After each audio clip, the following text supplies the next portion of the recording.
안녕하십니까, 솔루션 연구소입니다. 자, 최근에 대학 진단평가 때문에 얘기가 많았죠. 제가 영상도 찍고 그랬습니다만, 뭐 인하대라든가 성신여대 같은 학교가 회자가 됐던 이제 발표였습니다. 실은 이제 엄밀히 말하면 거기에서 선정이 되지 않았다고 해서 부실대로 낙인 찍힐 정도의 어마어마한 건 아니고, 실제로 요번에 이제 수시 지원이 끝났죠. 근데 그래도 우리가 이름 들으면 아는 학교들은 경쟁률이 폭망하거나 폭발하진 않았고 그냥 소폭 상승, 아니 하락했다. 그래서 뉴스에서는 선방했다라는 표현을 쓰긴 썼습니다. 그런데 최근에 민주당의 한 국회의원분이 이런 의혹을 좀 제시했습니다. 그래서 최근에 이제 그거 떨어졌다고 막 법정 공방으로 좀 갈 것 같은 분위기인데, 여기에 이제 약간의 기름을 붓는 뉴스가 있어 한번 소개해 드리도록 하겠습니다. 그래서 논란이 커진 대학 진단평가라고 제목을 좀 달아봤고, 허위 실적 선정대학 탈락. 무슨 얘기냐면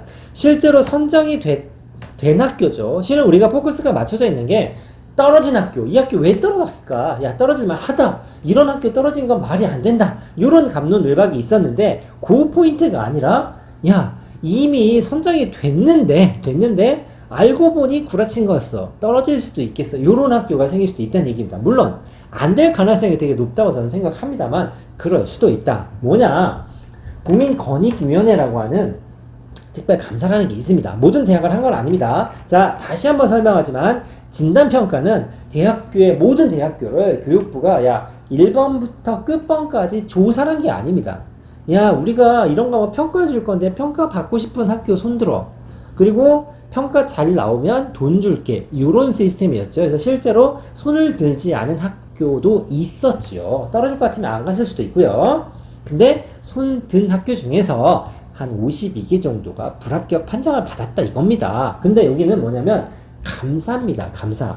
먼저 어떤 학교를 예를 들면 좀 특수대학교라고 그러죠. 교통대, 해양대, 금호공대, 한경대, 한밭대, 서울과기대까지 포함을 해서 한 10개 정도 학교를 실제로 운영을 잘하고 있는지, 이런 학교들은 나라에서 돈을 좀 받는 학교들이죠. 그래서 제대로 운영하고 있는지 감사를 좀 했습니다.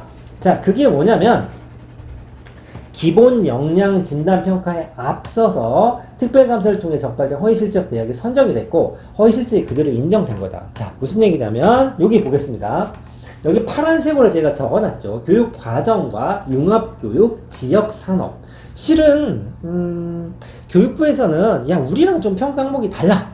또는 인하대에서 얘기했던 것처럼 BK21과 진단평가는 항목이 좀 달라 라고 얘기하겠지만, 제 생각입니다. 제가 보기엔 대학교를 평가하는 기운이 정말 그렇게 버라이어티한가 라는 생각이 좀 드는데, 다 뻔한 카테고리를 기준으로 평가하지 않을까 싶습니다만, 어찌됐든 교육과정과 융합교육에서 이렇게 미흡한 부분을 지적받은 학교들이 있습니다. 실은 여기 같은 경우는 3개, 여기 2개 미흡이 됐지요. 근데 이 대학교들이 니네 학교 실적 감사해보니까 제대로 된 게 아니던데, 허위 사실이 좀 있던데 라고 보고문을 냈는데, 그럼에도 불구하고 교육부에서 진단평가에선 오케이 패스, 예산 줄 테니 열심히 해 라는 일이 벌어졌다는 얘기죠. 그러니까 이 감사가 먼저고 진단평가가 나중인데도 불구하고, 이 사실을 알았음에도 불구하고 발표했다 이겁니다. 그것도 언제? 수시 지원하는 일주일 전에. 타이밍도 기가 막히죠. 그래서 어떤 얘기들이 나오냐? 5월 11일 날 여기 학생 지도비 했고 잘못했다. 6월 15일 날 이런 거 여러 가지 실태에 대해서 보고를 했음에도 불구하고 검사 결과는 무시하고 평가를 진행했다라는 부분에 대해서 조금 지적을 당하고 있는 겁니다. 그래서 이런 표현들을 씁니다. 좀 살벌한 표현이긴 합니다만 제가 만든 게 아니고 기사에 이렇게 써 있어요. 이거 진짜 한번 본때를 보여주려고 일부러 그 타이밍에 발표한 게 아니냐라는 얘기지요. 그래서 권익위 감사 내용을 참고하지 않았고, 수시 지원 직전의 결과를 발표해서 괜히 헷갈리게 했다. 그래서 이 부분에 조금 찔리는 게 있는지 패자부활전이라는 표현을 썼는데, 그렇게 좀 그래? 그러면 원래 이거 3년짜리인데 내년에 다시 한번 볼게. 1년 있다가 또는 중간에 우리가 다시 한번 평가를 해서 떨어진 학교 중에 몇몇 학교 정도는 정말 제대로 검사를 해서 평가를 해서 다시 한번 복구를 시켜줄게 라고 얘기를 했는데, 어떻게 했느냐? 이 52개 대학교가 No, 야, 니네가 하는 얘기를 믿을 수 없어. 우리 한판 붙어보자. 라고 해서 지금 법정 소송을 한 해 만에 라는 상황이 지금 생겼습니다. 정리하면 이렇습니다. 뭐, 가능성은 낮습니다만, 탈락대학 선정하고 선정대학이 탈락될 수도 있다. 뒤집힐 수도 있다.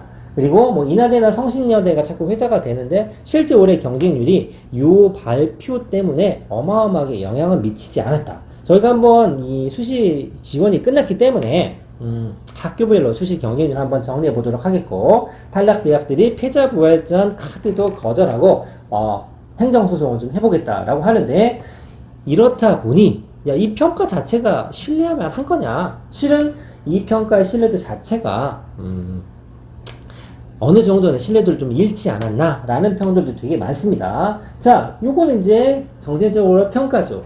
야, 무슨 나라에서 하는 평가도 엄청 많고, 또는 진행하는 사업도 엄청 많죠. 대부분의 평가나 사업은 이렇습니다. 뭔가 나라에서 의도하는 대로 대학 교육이나 시스템이 좀 굴러가야 되는데 말만 하면 듣지 않겠지요. 그렇다고 때리거나 혼낼 수 없으니 대부분 어떤 방식을 쓰냐면 어떠한 기준을 만들어 놓고 그 기준을 어느 정도 패스를 하면 예산을 지원하거나 돈을 주는 방식이죠. 그러다 보니까 그런 건데 실은 올해 이 지금 정부의 이 교육 정책은 제일 큰 문제는 너무 자주 바꾸는 겁니다. 너무 자주 바꾸는 건데 이런 것도 조금은 더 숙고해서 진행을 했으면 좋겠는데 피해는 누가 보느냐? 아니 기껏 열심히 공부해서 대학 가려고 준비하고 있는데 수시 이제 막 곤란하는데 일주일 전에 이런 거 터트리면 솔직히 좀 그렇지 않습니까? 한 두세 달만 했으면 좀 더 나았지 않을까 하는 제 의견을 요만큼 얹어서 뉴스 한번 정리해 봤습니다. 감사합니다.